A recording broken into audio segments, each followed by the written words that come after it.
संगत जी, प्यार से कहना जी, धन निरंकार जी। साथ संगत जी, मेरे गुरु कहते हैं कि जब मानव का जीवन मिल गया तो अब समझ लो कि सवेरा हो गया। कहते हैं उठ जाग मुसाफिर भोर भया, अब रैन कहाँ जो सोते हो। अब उठो और जगने की बारी है, सोने की नहीं। 84 लाख योनियों में तो सोते रहे, कोई जगाने वाला नहीं मिला, कोई बताने वाला नहीं मिला, गुरु नहीं मिला ना। ये मानव जीवन ही है जो इसमें गुरु मिल सकता है। और मानव जीवन में जिसे गुरु मिल गया, अपने मानव जीवन का कल्याण कर लिया। साथ संगत जी, बाबा हरदेव सिंह जी की वाणी है, आत्मा को ये ज्ञान का दर्पण जब तक गुरु दिखाए ना, क्या असली स्वरूप है इसका बंदा जान पाए ना। साथ संगत जी, इतने सारे 84 लाख योनियों में मानव का जीवन जब मिलता है तो इसमें भी साथ संगत जी सबके साथ रहने की वजह से मानव अपनी पहचान भूल जाता है, मैं कौन हूँ। मानो जानवर के साथ रहते रहते चाल ढाल उसके जैसे हो जाता है, बोल चाल भी उसके जैसे हो जाता है। साथ संगत जी, अगर किसी के घर में बकरी है ना, बकरी रखे है ना, तो वो बकरी के साथ कैसे बात करते हैं, बुलाने का, उसको खिलाने का सब तौर तरीका। पशु पक्षी के साथ रह करके तोते को लोग पिंजड़े में कैद करके रखते हैं। इनके साथ अपना व्यवहार मानव जो है धीरे धीरे बदलने लगता है। बुलाने का भी तरीका उनके ही जैसे अपना लेते हैं। और साथ संगत जी, वो तो अपना पहचान खो देता है। अगर पशु पक्षी मानव के तरह रह करके मानव के जैसे हो जाता है, पर साथ संगत जी, मानव भी उसके साथ रह करके अपनी भी मानवता को खो देता है। साथ संगत जी, तो ये मानव जीवन में जब सद्गुरु मिल जाते हैं, जब सद्गुरु मिल जाते हैं तो इनको पहचान होता है। कहते हैं आत्मा को ये ज्ञान का दर्पण, हम कहते हैं ना कि हमारे अंदर आत्मा है, तो कहते हैं कि इसको ज्ञान का दर्पण दिखाए। गुरु जब साथ संगत जी सामने आता है, ये मानव रूप में परमात्मा हर युग में आया है। साथ संगत जी, जब ये मानव रूप में आता है तो अपने कर्मों के अनुसार मानव को जो है ये आईना दिखाता है कि तुम्हारा कर्म क्या है, जो तू कर रहा है।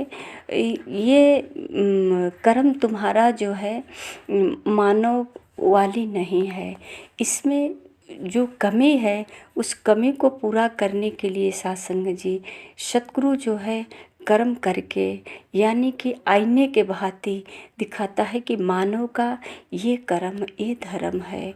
और साथ संगत जी, मानव जो है कुछ और ही धर्म को अपनाना चाहता है, और उसी धर्म को, जो कि धर्म ही नहीं है, उसी धर्म को ले करके लड़ाई झगड़ा करने में अपना जो है ये मानव जो जीवन मिला है इसको व्यर्थ गवा देता है, समय बीत जाता है। कभी कभी तो साथ संगत जी धर्म को बचाने में अपने को ही गंवा देते हैं। ये बात नहीं समझ आती कि जब हम रहेंगे तभी तो धर्म रहेगा, हम नहीं रहेंगे तो धर्म कहाँ से रहेगा। कट मर जाते हैं धर्म को बचाने के लिए। होता क्या है धर्म, इस बात की नहीं जानकारी।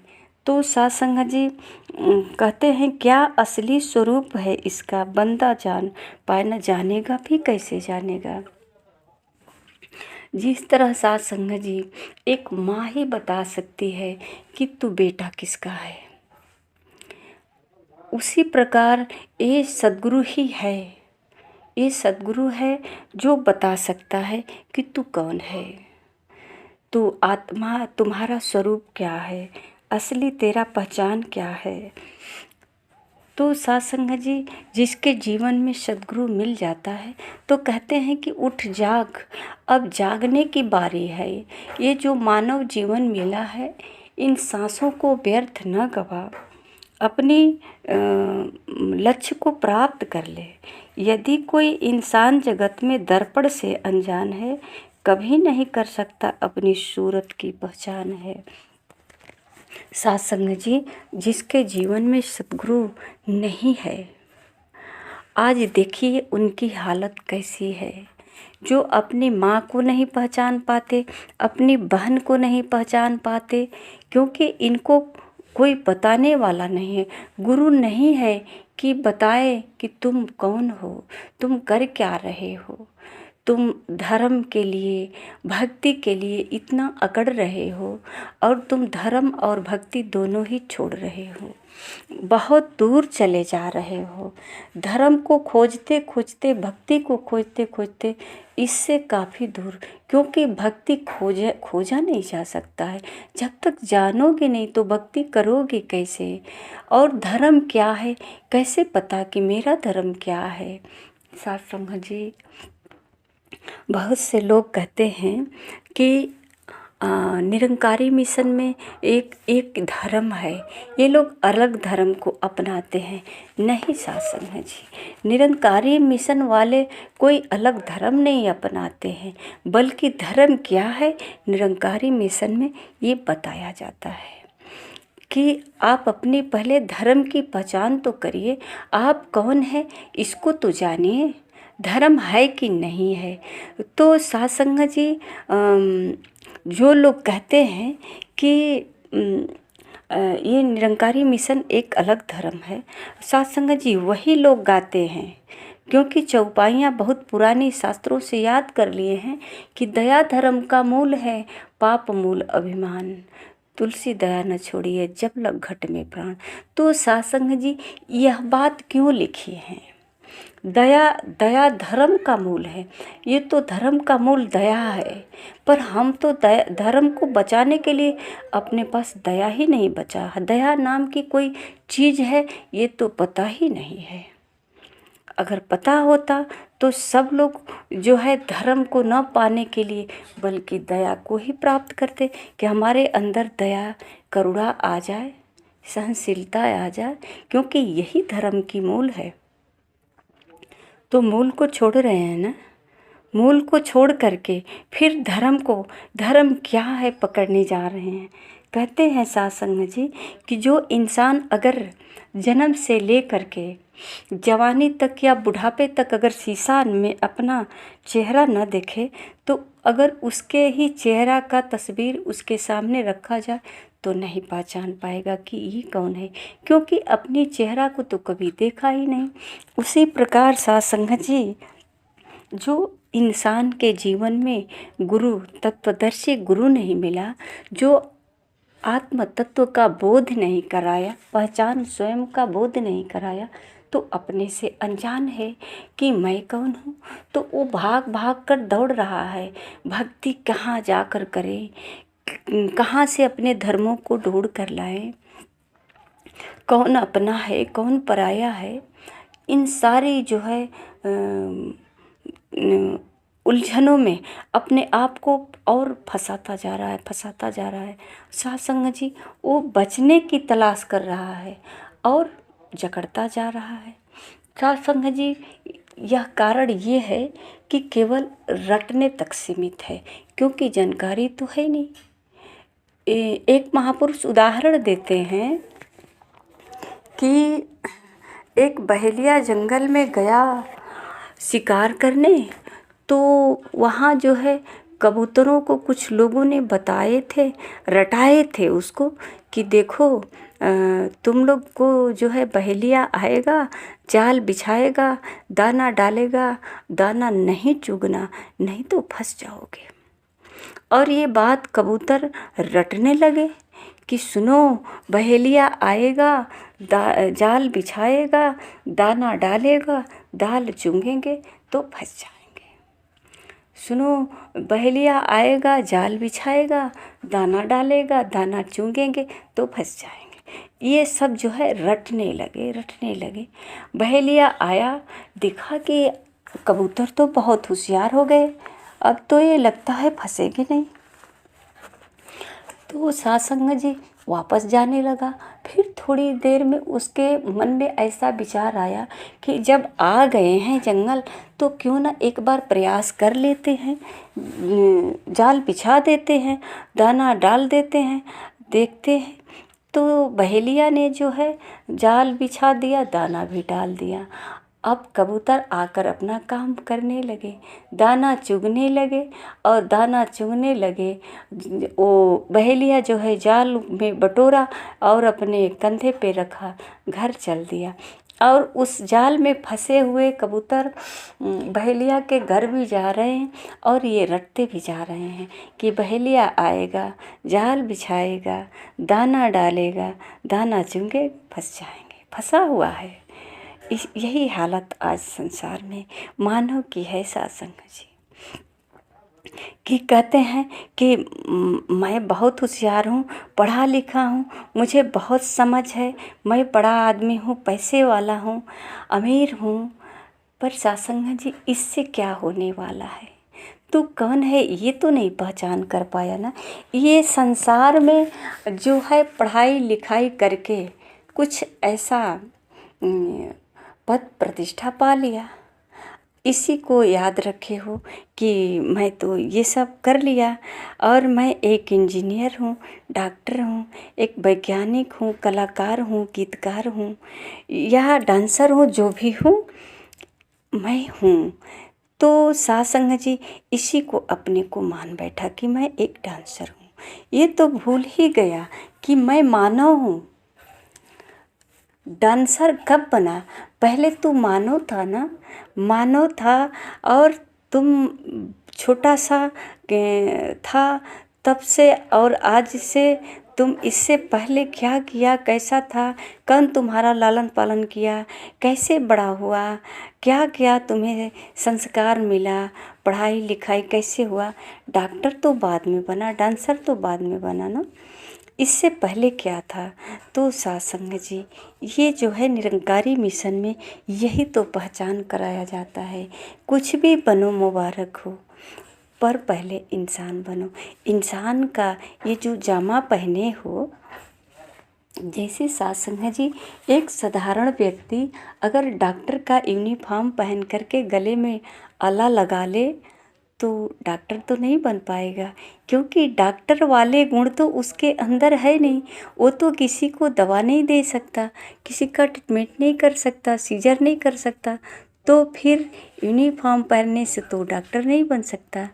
तो सासंग जी उसे कहा जा सकता है कि पहले तू डॉक्टर तो बन, यूनिफॉर्म पहनने से तो डॉक्टर नहीं बन सकता है। सासंग जी इसी प्रकार जो है महापुरुषों ने चेतावनी दी है कि तूने इंसान का चोला तो पहन लिया है, यूनिफॉर्म इंसान का तो पहना है, पर पहले तू इंसान तो बन। बार बार कहा जाता है कि इंसान बन जा, इंसान बन जा, क्योंकि इंसान नहीं बन पाए हैं, इसका गुण नहीं मिला है। सासंग जी सतगुरु जो है यही सिखला रहे हैं कि उठ जाग, अब भोर हुआ है, अब तू अपनी पहचान कर ले, तेरा कर्म क्या है, तेरा धर्म क्या है। तेरे अंदर जो गुण होना चाहिए वो गुण नहीं है, केवल तू मानव का चोला पहना है। और ये मानव का जो शरीर धारण किए हो, इसकी महत्ता क्या है। ये 84 लाख योनियों से सफ़र करते करते करते करते जैसे होता है ना सासंग जी, कि अगर हम सफ़र में कहीं जंगल पड़ जाता है, कहीं पहाड़ पड़ जाता है, कहीं रेतीला होता है जगह, तो सासंग जी हम उसको कहते हैं कि हमारे रास्ते में कहीं जंगल पड़ा था, तो कहीं बहुत ऊंचे ऊंचे पहाड़ मिला था, रेतीला जगह था जहाँ केवल रेत ही रेत था। तो सासंग जी समतल था, कहीं नदियाँ तालाब इस तरह से हम रास्ते का वर्णन करते हैं। और साथ संगत जी अगर कहीं अच्छा जगह मिल जाता है, मंदिर मिल जाए, भवन मिल जाए, जहाँ थोड़ा सा हम स्वतंत्र रूप से विश्राम कर लेते हैं, तो साथ संगत जी कहते हैं कि ये रास्ता बहुत कठिन रहा है, ऊंचे ऊंचे पहाड़ों पे चढ़ना पड़ा। साथ संगत जी इसी प्रकार ये मानव जीवन में भी, ये मानव जीवन का जो थोड़ा सा जो विश्राम अवस्था मिला है, इसमें जो हम भक्ति भजन कर सकते हैं, ठहर सकते हैं, जो हमारा यात्रा रहा 84 लाख योनियों का, तो ये मानव जीवन मिला है। महापुरुष इसी को कहते हैं कि बड़े भाग्य से मिला है, बड़े भाग्य मानुष तन पावा। तो शासक जी बड़े भाग्य से मिला है, तो इसमें कुछ बात होगी कि हर शरीर जो संसार में है पशु पक्षी का, उससे ये उत्तम माना गया है, क्योंकि इसमें सोचने विचारने समझने के लिए शक्ति मिली है। परमात्मा जो है अपना जो रूप धारण करके सदगुरु के रूप में सामने खड़ा हुआ, तो यही पहचान हुआ कि आईने के सामने खड़े होकर के हम मानो अपनी चेहरा पहचान लेते हैं। इसी प्रकार साथ संगत जी सतगुरु के चरण में जो आता है तो अपनी स्वयं की पहचान होती है। तो साथ संगत जी स्वयं की पहचान होती है कि मैं कौन हूँ। ये पांचों तत्व का जो शरीर है, क्या मैं यही हूँ, या इस पांच तत्व के शरीर को हमने धारण किया है यूनिफॉर्म की तरह। और इसको धारण करने के बाद अब कर्म क्या है, इसको जानकारी करने के लिए हमें सदगुरु के चरणों में आना पड़ता है कि मैं कौन हूँ, मेरा कर्म क्या है, मेरा धर्म क्या है। साथ संगत जी खुद संवरने को दर्पण के सामने जो जन आता है, फिर कहाँ अनजान हो अपनी सूरत से रह जाता है। अपनी सजावट के लिए, चेहरे का दाग धब्बा छुड़ाने के लिए, बाल संवारने के लिए हम आईने के सामने खड़े होते हैं ना, कि हम सुंदर दिख रहे हैं कि नहीं। इसी प्रकार साथ संगत जी जो सतगुरु के चरण में आ जाता है तो अपनी पहचान करके अपने जीवन को संवार लेता है। अब ये मानव जीवन में ऐसा कोई कार्य नहीं करता जो साथ संगत जी अलग से कोई तरीका अपनाना पड़े कि हमें भव सागर से पार जाना है। ये भव सागर, संसार रूपी जो भव सागर है, इसमें जब मानव जीवन अपने अंदर संस्कार, स्वभाव, कहते हैं जैसा होगा भाव वैसा होगा प्रभाव, तो ये सब भाव पर ही डिपेंड करता है। कि महापुरुष भी कहते हैं, उदाहरण देते हैं कि भगवान भाव के भूखे होते हैं, और बहुत सारे उदाहरण भी रखते हैं कि निर्मल मन जन सो मोहि पावा, जिसका मन निर्मल होता है वही परमात्मा को प्राप्त कर सकता है। जो भाव से परमात्मा को याद करता है। साथ संगत जी अगर एक इंसान को बहुत ऊंचे मकान बना दिया जाए और उसमें बहुत सारे खाने पीने की व्यवस्था कर दी जाए और उसको अकेले उस घर में बंद कर दिया जाए और साथ संगत जी वो शरीर से अस्वस्थ हो, तो क्या खा पाएगा, क्या उसमें स्वतंत्र रह पाएगा, कैसे रहेगा, क्योंकि उसको किसी की सहायता की ज़रूरत पड़ी रही है। अब उसका शरीर हाथ पांव काम नहीं कर रहा है। साथ संगत जी इसी प्रकार ये मानव जन्म जब हुआ तो धीरे धीरे इसका लालन पालन हुआ, बड़ा हुआ। इसके जीवन में आध्यात्मिक गुरु नहीं मिला जो अध्यात्म से जोड़े, जो इसके अंदर विवेक पैदा हो। तो महापुरुषों को ये भी कहना पड़ा कि बिन सत्संग विवेक न होई, बिना सत्संग के विवेक नहीं मिल सकता है, तो फिर ये सत्संग कहाँ मिलेगा। तो सासंग जी, बिना सत्संग सतगुरु के सत्संग नहीं मिल पाएगा, बिना संत के सतगुरु नहीं मिल पाएगा, और बिना हरि के कृपा का संत नहीं मिल पाएंगे। कहते हैं कि बिन हरि कृपा मिला ही नहीं संता। ये बात महापुरुष उदाहरण देते हैं कि जब हनुमान जी लंका में गए तो वहाँ विभीषण जी देख करके हनुमान जी को बोले कि अब मोहि भाई भय हनुमंता, बिन हरि कृपा मिले ही नहीं संता। जब हरि की कृपा होती है तो संत मिलते हैं, अब संत की जब कृपा होगी तो सतगुरु मिलेंगे, हरि मिलेंगे। साथ संगत जी, ये जो है ये सिर्फ मानव जीवन में ही घटना घट सकता है, एक क्रांति मानव जीवन में ही हो सकता है, क्योंकि और जीवन में तो गुरु नहीं मिल सकता, संत नहीं मिल सकते। अगर मिल भी सकते, एक कुत्ते हैं और कुत्ते के साथ गुरु जी के आश्रम में कुत्ता है, गुरु जी उसको खाना दे रहे हैं पर ज्ञान तो नहीं दे सकते ना, उसको सत्संग से तो नहीं जोड़ सकते ना, उसको खुद की पहचान तो नहीं करा सकते ना। ये पहचान तो सिर्फ मानव ही कर सकता है, मानव के अंदर ही चेतना है। इसीलिए कहा जाता है कि बड़े भाग्य मानुष तन पावा। सासंग जी, जिस पहचान से हम दूर हैं, जो हमें पहचान नहीं हुआ है, वो पहचान किसी और की नहीं, खुद की पहचान है। मैं अपनी ही पहचान से अलग हूँ, ऐसा मान करके मैं सबको तो जानने का प्रयास करते हैं, सब कुछ तो हासिल करने का प्रयास करते हैं, पर सासंग जी, मुझे खुद की पहचान नहीं और अपनी मंजिल को पाने की मुझे हौसला नहीं, जानकारी ये नहीं है, तो हौसला कहाँ से होगा। तो सासंग जी, अगर ऐसा ध्यान आ जाए कि मैं कौन हूँ, ये मुझे नहीं पता, तो सासंग जी ये ध्यान करना भी ज़रूरी है और सतगुरु के चरणों में आ जाएं। ये मानव जीवन का कल्याण हो जाएगा, ये मानव जीवन का जो समय है ये सफलतापूर्वक व्यतीत हो जाएगा। जिसको कहते हैं भव सागर से पार, ये बिल्कुल सहजतापूर्वक भव सागर से पार हो जाएंगे। ये संसार ही है भव सागर, इससे पार करने के लिए किसी अन्य सहारे की ज़रूरत नहीं, मुझे स्वयं अपनी पहचान होनी चाहिए।